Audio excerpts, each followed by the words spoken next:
Hello friends, welcome to PCM classes. आज हम लोग पढ़ने वाले हैं मिड पॉइंट थ्योरम और इसी से रिलेटेड होता है इंटरसेप्ट थ्योरम, जो कि क्लास नाइन्थ का सेलिना बुक से चैप्टर 12 का ये है। चैप्टर 12 है। तो इस सबसे पहले हम लोग थ्योरम को समझेंगे। थ्योरम क्या होता है, मिड पॉइंट थ्योरम। तो इसमें है कि अगर किसी भी ट्रायंगल में इस तरह से अगर कोई भी ट्रायंगल है और इस ट्रायंगल में हम लोगों को 2 पॉइंट दिया है जो इसका मिड पॉइंट है। मान लेते हैं ये M है, ये N है।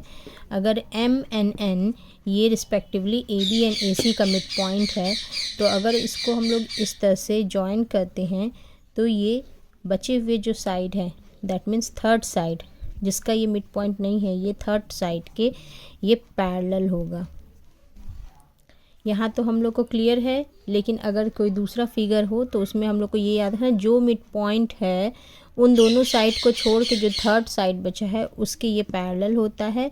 एंड साथ ही साथ ये जो होता है ये MN ये हमेशा हाफ होगा थर्ड साइड के। ठीक है, तो पैरेलल होता है and equal to half of the third side.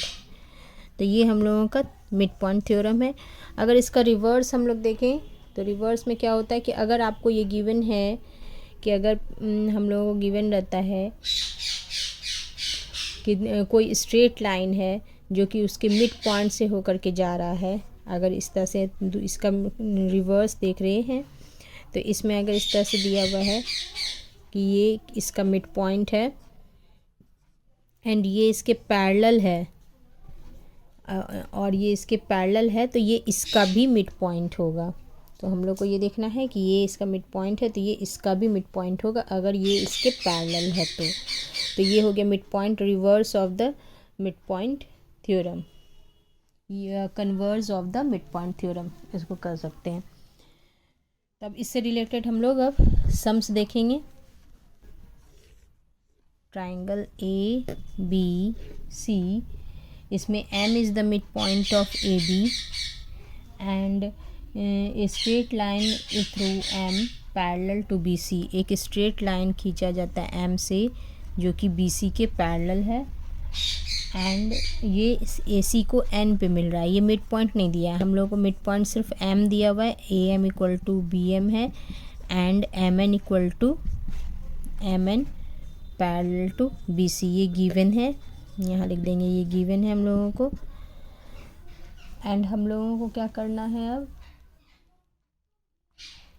हम लोगों को शो करना है, बताना है AN का लेंथ। तो लेंथ AN का ये फाइंड करना है एंड MN का लेंथ ये फाइंड करना है इन दोनों का। और BC 7 दिया हुआ है एंड AC 5 दिया हुआ है, तो ये यहाँ से यहाँ तक पूरा 5 है। तो हम लोग from the converse of the mid point theorem ये लिख सकते हैं, from the converse of mid point theorem. ये क्या होगा, from the converse of the mid point theorem से अगर ये इसका मिड पॉइंट है एंड ये दोनों लाइन आपस में पैरेलल हैं तो लिखेंगे ये दोनों हम लोग देखेंगे since AM equal to BM given है एंड ये दोनों आपस में पैरेलल हैं। So from the converse of the mid point theorem AN, या इस तरह से N is the mid point of AC। So इससे क्या हो जाएगा, अगर वो उसका मिड पॉइंट होगा तो AN इक्वल टू MC हो जाएगा। तो AN क्या हो जाएगा, हाफ ऑफ द AC। तो AC का हाफ 2.5 हो गया, 2.5 सेंटीमीटर। ये हम लोगों का इसका AC निकल गया। अब हम लोग को निकालना है MN। तो MN हम लोग जानते हैं, MN क्या होता है, from mid point theorem, second part इसका है, from mid point theorem MN will be half of BC।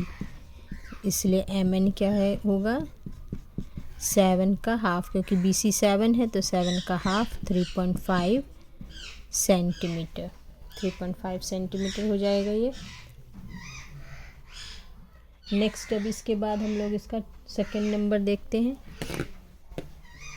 Second number के क्वेश्चन में ये ओल्ड बुक है इसलिए इसमें सेकंड है, न्यू बुक में ये थर्ड नंबर होगा। तो ये है, हम लोग को दिखाना है prove that the figure obtained by joining the mid point of the adjacent side of a rectangle, किसी रेक्टेंगल किसे कहते हैं, ऐसा पैरेललोग्राम जिसका ईच एंगल 90 डिग्री हो। तो ये ऐसा पैरेललोग्राम है जिसका ईच एंगल 90 डिग्री है, इस तरह से हम लोग दिखा सकते हैं। इसमें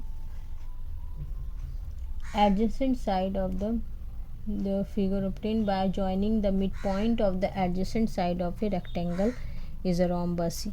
तो बोल रहा है कि इसके adjacent side, इस तरह से सबका मिड पॉइंट हम लोग को ले लेना है, इन सब के मिड पॉइंट को इस तरह से हम लोग मिला देंगे। तो ये जो बन रहा है फिगर PQRS इस तरह से, तो हम लोग को गिवन क्या है, गिवन है ABCD is a rectangle, ABCD is a rectangle।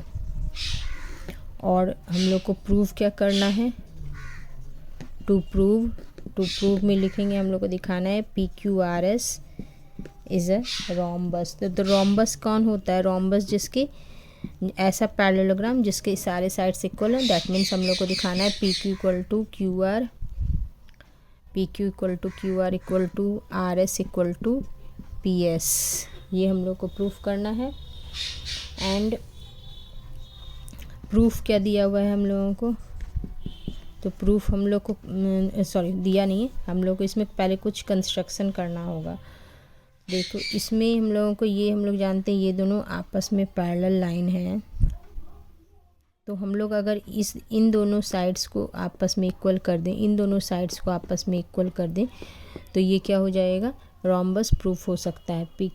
PSQR is a rhombus, क्योंकि रोम्बस के सारे साइड्स इक्वल होते हैं और अपोजिट साइड्स हम लोग को पैरेलल भी दिखाना है। तो इसमें हम लोग क्या करते हैं, इस तरह से एक डायगोनल पहले ड्रॉ कर लेते हैं। तो डायगोनल हम लोगों ने, तो यहाँ पर हम लोग कंस्ट्रक्शन में लिख सकते हैं, कंस्ट्रक्शन क्या कंस्ट्रक्ट किया, तो हम लोगों ने कंस्ट्रक्शन में लिख देंगे AC इज़ जॉइंट, AC को जॉइन कर दिए। अब यहाँ हम लोग प्रूफ देंगे, तो प्रूफ में क्या होगा, प्रूफ में हम लोग ये लिख सकते, देखिए ये ट्रायंगल में अगर हम लोग देखें, इस ट्रायंगल में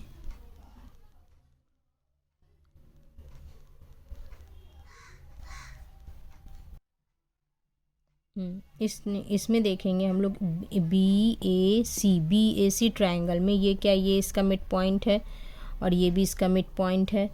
तो ये दोनों मिड पॉइंट को अगर हम लोग ज्वाइन करेंगे तो ये क्या होगा, थर्ड साइड AC के पैरेलल होगा, और साथ ही साथ PS क्या होगा, AC का हाफ होगा। तो यही हम लोग लिखना है, P and Q are the midpoint of AB and ABC respectively, इन दोनों के ये क्या है, मिड पॉइंट है। तो उससे क्या होगा, PS parallel to AC, PS AC के पैरेलल होंगे। ये हो गया। नेक्स्ट इसके बाद हम लोग क्या है, ये एंड और ये भी दिखा सकते PS equal to half AC। Same इसी तरह हम लोग क्या कर सकते हैं, इस ट्रायंगल के लिए ADC के लिए भी हम लोग कर सकते हैं। ADC में क्या होगा, ये दोनों पैरेलल लाइन होंगे, क्योंकि ये भी मिड पॉइंट है, ये भी मिड पॉइंट है, ये दोनों पैरेलल भी होंगे और साथ में क्या होंगे, दोनों एक दूसरे के हाफ भी होंगे। तो हम लोग सेम ही इसी तरह इसमें भी लिख सकते हैं, तो लिख देंगे, Q and R are the midpoint are the midpoint of AD and DC respectively.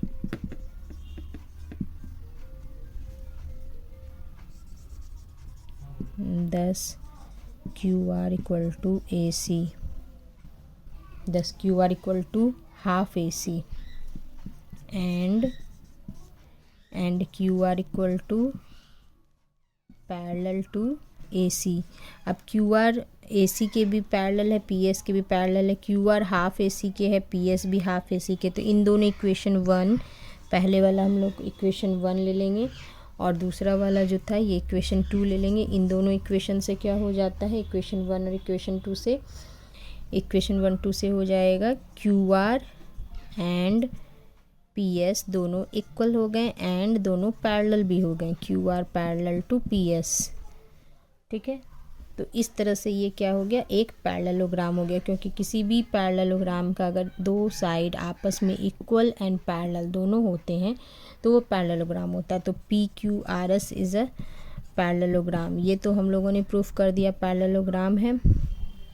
अब हम लोग को प्रूफ करना है कि ये एक रोम्बस होगा. तो रोम्बस करने के लिए हम लोग फिर अब हम लोग दिखा सकते हैं, अगर हम लोग इसी तरह इसमें कर देंगे, ये 90 डिग्री है.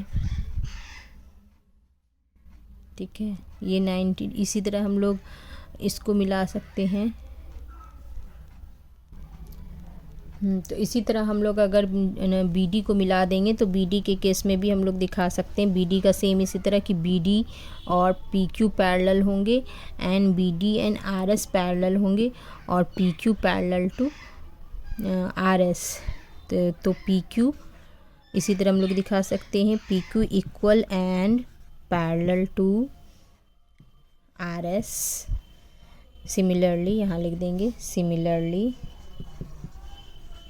Similarly PQ equal and parallel to RS. तो इस इक्वेशन 1 2 से हम लोगों ने प्रूफ कर लिया कि QR AC के इक्वल होते हैं एंड PQ एंड RS ये दोनों आपस में पैरेलल हैं एंड ये किसके इक्वल हैं, ये BD के इक्वल हैं. और ये इक्वेशन 3 हो सकता है, इक्वेशन 3 मान लेते, 1 2 तो मान चुके थे. तो इसमें मतलब ये है कि हम लोगों ने PS एंड QR इन दोनों को आपस में इक्वल किया था AC के एंड PQ एंड SR ये दोनों हम लोग सिमिलरली दिखाएं कि ये दोनों आपस में इक्वल होंगे BD के. और रेक्टेंगल में क्या होते हैं, दोनों डायगोनल्स इक्वल होते हैं. इसका मतलब कि ये दोनों जो AC के जो दोनों इक्वल है, PS एंड QR ये दोनों AC के इक्वल हैं और ये दोनों BD के इक्वल है और AC BD तो खुद ही आपस में इक्वल है. तो from equation 2 and 3 we can show that चारों साइड्स इक्वल हो गए. QR equal to PS equal to PQ equal to RS ये चारों इक्वल हो गए. हेंस ये प्रूव्ड हो गया कि ये एक रोम्बस है. तो हम लोग यहाँ पर एक दिखा सकते हैं इक्वेशन 1 में कि AC इक्वल टू BD यहाँ पर लिख दीजिए. ये इक्वेशन 1 2 3 इन तीनों 3 से हम लोग दिखा देंगे कि आपस में सब इक्वल है और ये रोम्बस है.